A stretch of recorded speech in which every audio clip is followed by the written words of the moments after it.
Köp adam aytadı, asmanımız tinç, yana bir zatımız tinç, otursanızla bo'lmaymen demeyin deydi. Şükür etip otursan bo'lmaymi? Ya bir sabır etip otursan bo'lmaymi? Şöyle geldik, şükür ettik, sabır ettik. Biz hem sabır kasamız var, dolup gitti. Şükürümüz hem yetti, aşıp gitti. Şükür etip şunca yıl oturduk.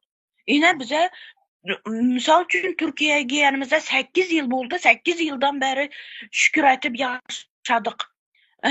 Ondan elde 50 yılla Türkmenistan'da şükür etip yaşadık. Lekin şükür etkenimize bir zat olmadı. Allah'tan dilep yaşadık. Dilegenimiz bilen olmadı. Indi özün bir hareket et dep turuptu bizlere Allah Teala. Hareket et dep yol berip turuptu. Indi şu harekete hemme koşulmalı. Bizlerin şu geplerimizi uruşa getip turgan bağalanı, oğrunca yuvarıp turgan bağalanı, studentlerine nataları eşitsin, bizlere koşulsun şula. Like bassınlar, yorum yazsınlar, bilinmiz, koşulup bilinmiz degen yağdayda. An şunu xahiş etemem, horlanıp durgan halkımızdan, studentlerini, atalarından xahiş etemem.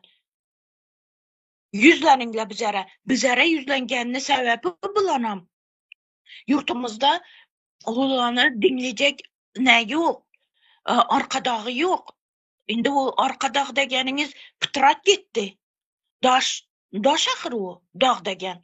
Pıtrat gitti o daş. Şimdi çegege aylanıp batır. Şundan xabarları boğanı üçün bizlere yüzlenip turuptu bu halkımız, student çağalarımız. Kıskarak aytayın, sebebi vaxtımız yetmedi. Sağ bolun söz bergeniniz üçün.